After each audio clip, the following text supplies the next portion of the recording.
Programa Show da Cultura, Momento Família. Com a Rosiane Delgado, a psicóloga Rosiane Delgado, que já está aqui comigo já desde o início do programa, acompanhando aqui, já deu o seu boa tarde. E hoje nós vamos falar de um tema que eu acho que é muito importante. Eu já quero deixar de cara aqui o 3026-8020 para você ligar aqui na Rádio Cultura, tá bom? E também o 9827-8200, não é isso, Rosiane? Isso mesmo. Podem ligar que a gente vai poder bater um papo aí sobre esse assunto. Diálogo com o filho adolescente. Como é que você vê na sua ótica, como profissional, primeiramente, para podermos entrar nesse assunto, Rosiane? Como é que você vê essa questão do diálogo? Hoje está existindo, não está? Na verdade é um tema bem conflitivo, principalmente em função do contexto da família antes ter um filho criança e depois ele passa para uma outra fase em que ele começa a ter atitudes mais instáveis, ser muitas vezes hostil, questionador.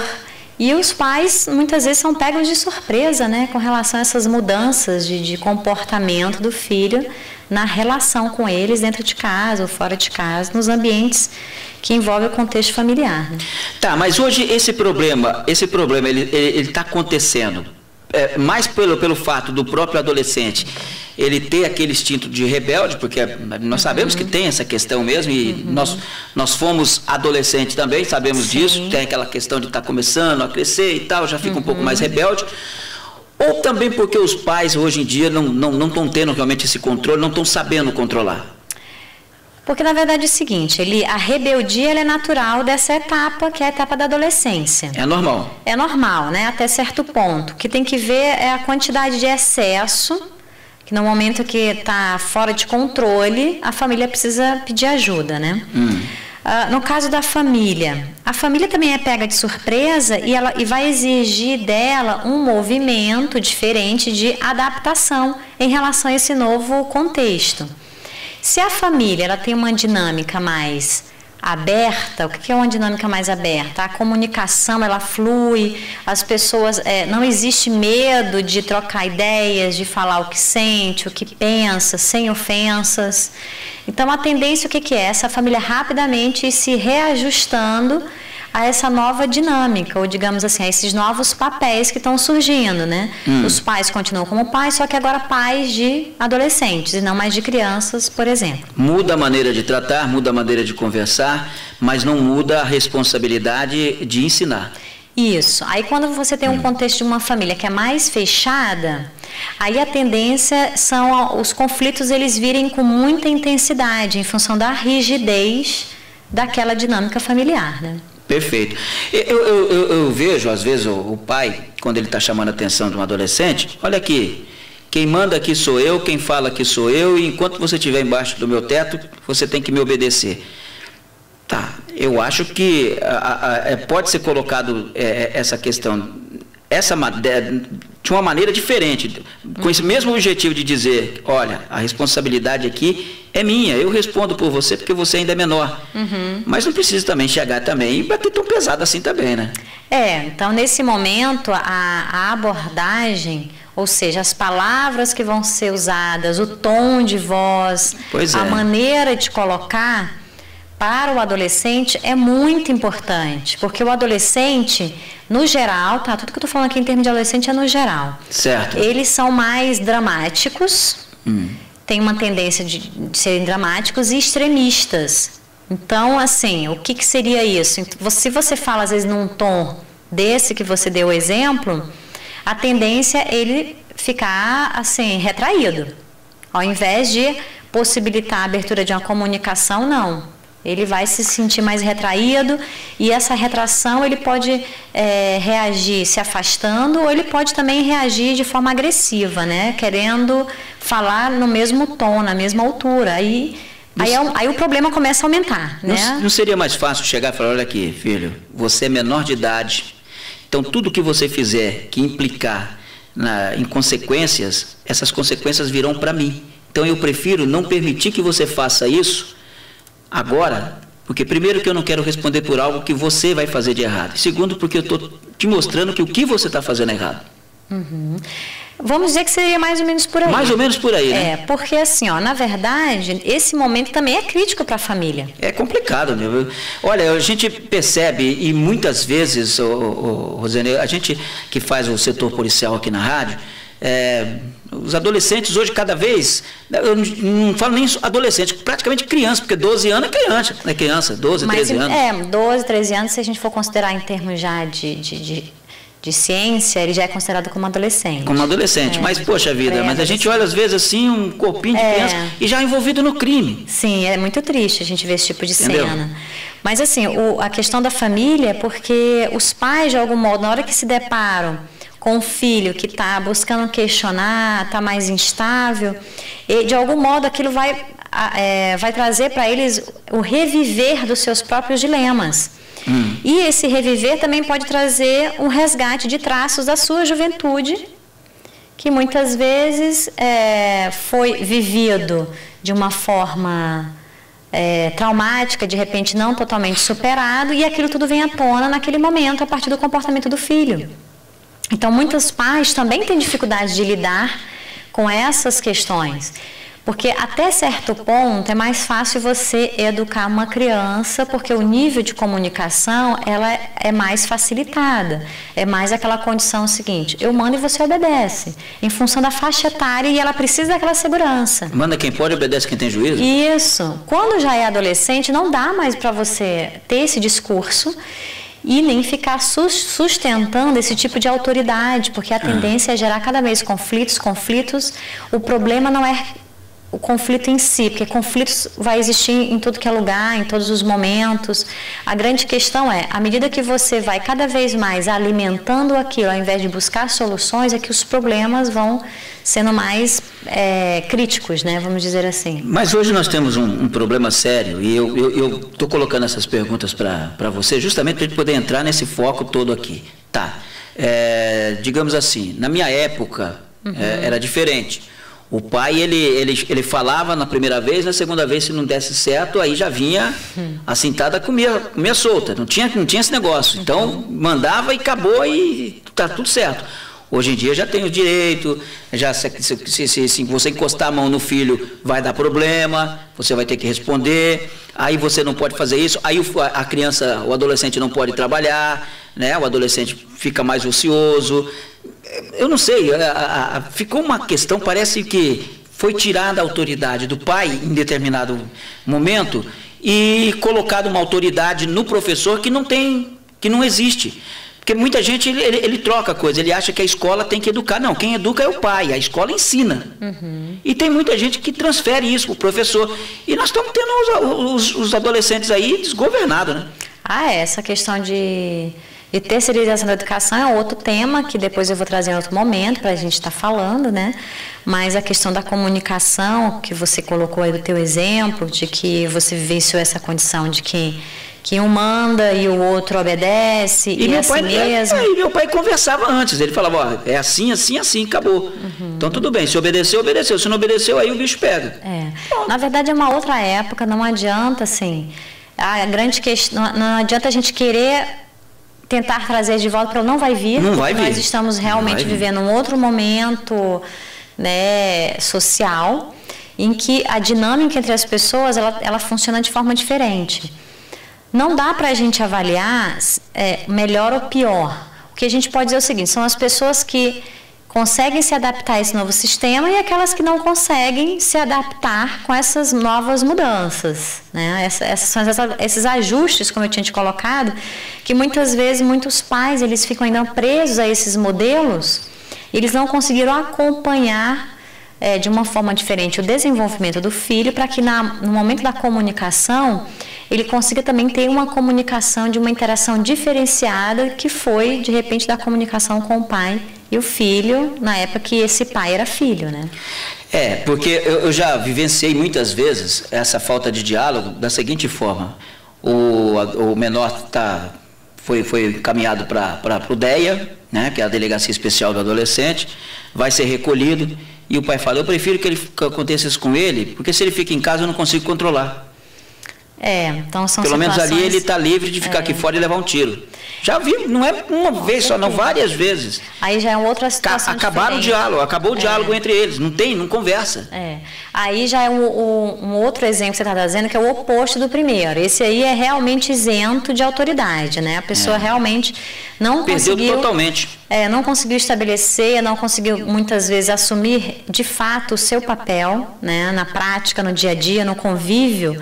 Aquele pai ele não conseguiu assumir o papel que muitas vezes aquela pessoa estava precisando, hoje adolescente, antes quando era criança provavelmente ele também não conseguia assumir o papel de pai, e assim foi permanecendo e aquela pessoa foi crescendo sem limites. Muitas vezes isso acontece, né? E essa questão do limite ele começa dentro de casa, né? Exatamente. E eu procuro colocar essa questão da seguinte forma agora. Rosane, qual conselho, o que você poderia dizer, por exemplo, para aquela mãe, para aquele pai que está ouvindo agora e que está passando por um momento em que, eu não digo que o filho caiu no crime, mas o filho está indo na escola e ele está, às vezes, quando ele chama a atenção do filho, o filho já bate de frente com ele. O filho já quer falar da mesma altura. O que o pai ou a mãe tem que fazer para não perder esse comando? Sim. Bom, primeiro ele vai ter que, a gente tem algumas evitações e otimizações para poder trabalhar essa comunicação, né? Essa comunicação com o adolescente, ela precisa ser refeita. Então, o que pode evitar dentro dessa comunicação? É importante não dar conselhos sem o adolescente pedir.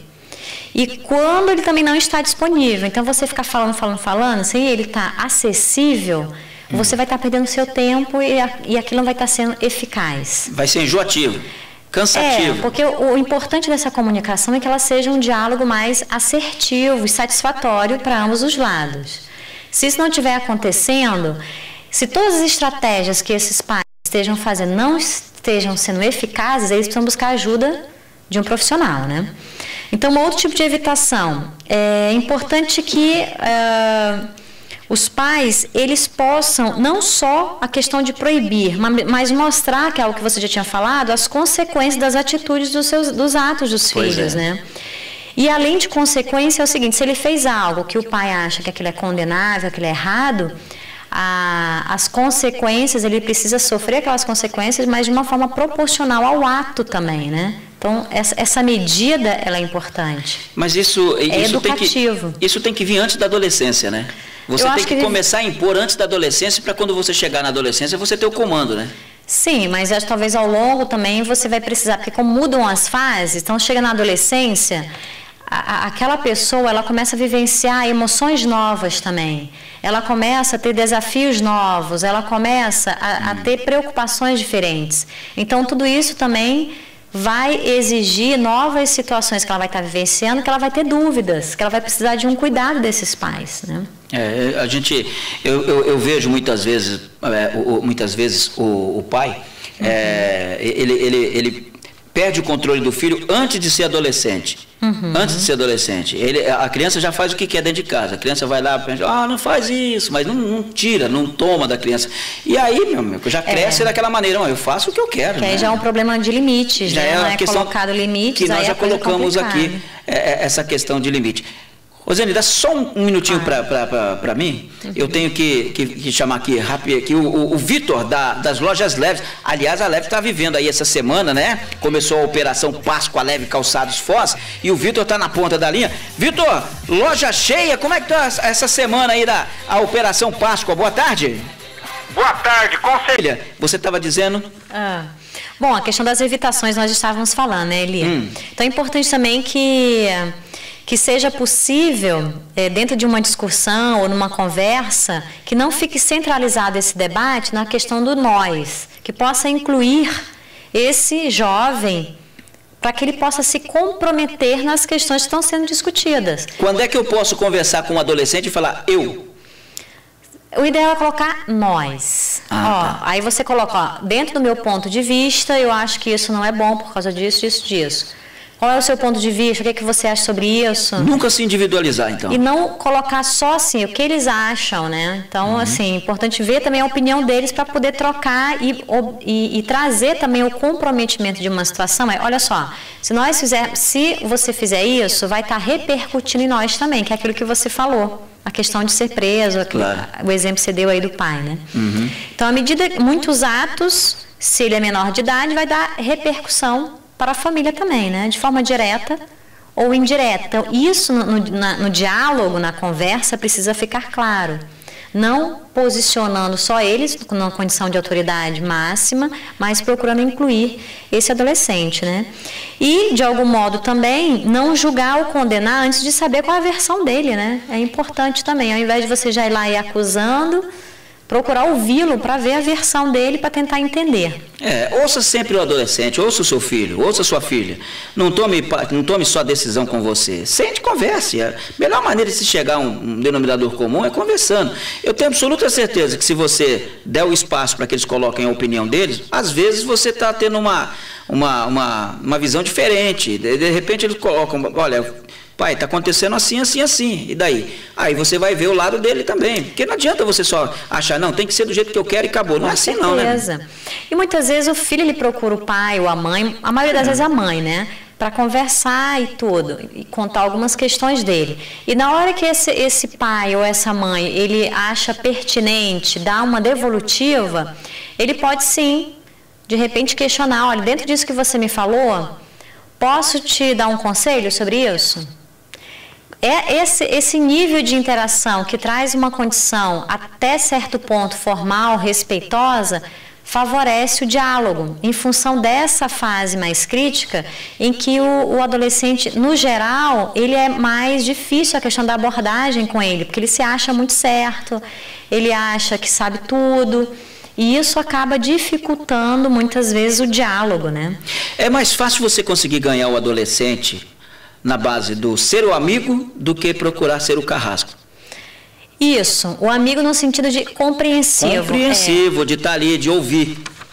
Tanto que a gente pode pensar o seguinte, o adolescente, dentro da comunicação, ele gosta muito de que a opinião dele seja valorizada, o ponto de vista dele, mesmo que aquele ponto de vista não seja compartilhado ou partilhado, que ele pelo menos seja valorizado. Então ele gosta muito que alguém da família, que as pessoas possam escutá-lo de forma curiosa e interessada. Então, esse mecanismo que a pessoa utiliza para poder buscar uma interação com ele é muito eficaz.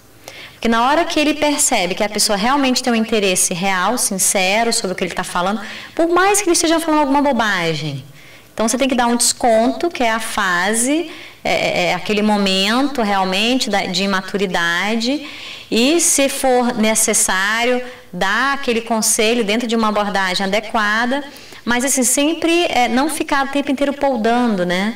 Acolhe, ao invés de ficar todo tempo criticando, né, pontuando, tem que compreender essa fase. Por isso que é uma fase muito crítica. E ela vai exigir do adulto essa flexibilidade, esse entendimento em relação ao momento dessa pessoa, né? Então, para a gente fechar, você acha que o diálogo é a chave para tudo ali no caso? Sim, para essa interação em relação ao sem pai. Tirar o limite. Não, o limite ele tem que ter sempre. O tempo inteiro, né? O tempo inteiro. É constante. Limite com diálogo. Isso. E o diálogo ele vai permitir exatamente trabalhar também a questão das regras, o entendimento, de um poder se colocar no lugar do outro. Isso tem a ver com a questão das regras, por isso que de repente isso é feito dessa forma, em função de que vai ser melhor para todo mundo, por exemplo. Então, essa visão e trazer essa perspectiva para o jovem é muito importante, mas que o jovem também seja ouvido. E esse ouvir, ele é muito importante, acolher o que ele está pensando, o que ele está sentindo, e sem criticar, simplesmente ouvir e acolher. Isso vai ser muito positivo para trabalhar também essa interação de modo que favoreça a comunicação. Então, você vê que essa comunicação ela tem uma questão também de afeto, que está totalmente envolvida nisso, né? Verdade. E olha, e um detalhe, gente, errar, às vezes todos nós erramos. Não adianta você criticar quando o seu filho cometeu um erro. Você pode muito bem colocar para ele que ele errou, sem criticá-lo, sem menosprezar a atitude dele. Olha, eu não sei o que te levou a fazer isso aí. Foi um erro, mas tudo bem. Errou, esquece. Vamos corrigir isso aqui, não vai voltar isso aqui.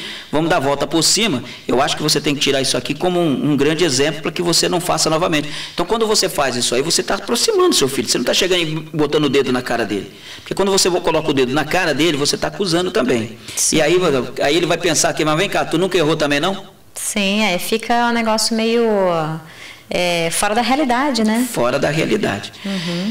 Beleza? Beleza. Que maravilha. Ô, Rosiane, você vai passar Páscoa aqui mesmo em Foz do Iguaçu? Eu vou, trabalhando em casa, aproveitando esse tempinho preguiçoso, que parece que vai ser um feriado bem preguiçoso, com muita chuva, né? Pelo jeito vai ser assim. E eu quero desejar a você uma ótima Páscoa, que você tenha uma Páscoa abençoada, com muita paz, com muita saúde. Muito obrigada, Elia. Também desejo o mesmo para você. Deixo aquele abraço bem forte a todos os ouvintes, que aproveitem a Páscoa para que possam estar nesse momento de família, trabalhando uma comunicação mais saudável, mais satisfatória dentro de casa. Maravilha! 16h30 para fechar o programa. Vem aí, Legião Urbana Pais e Filhos.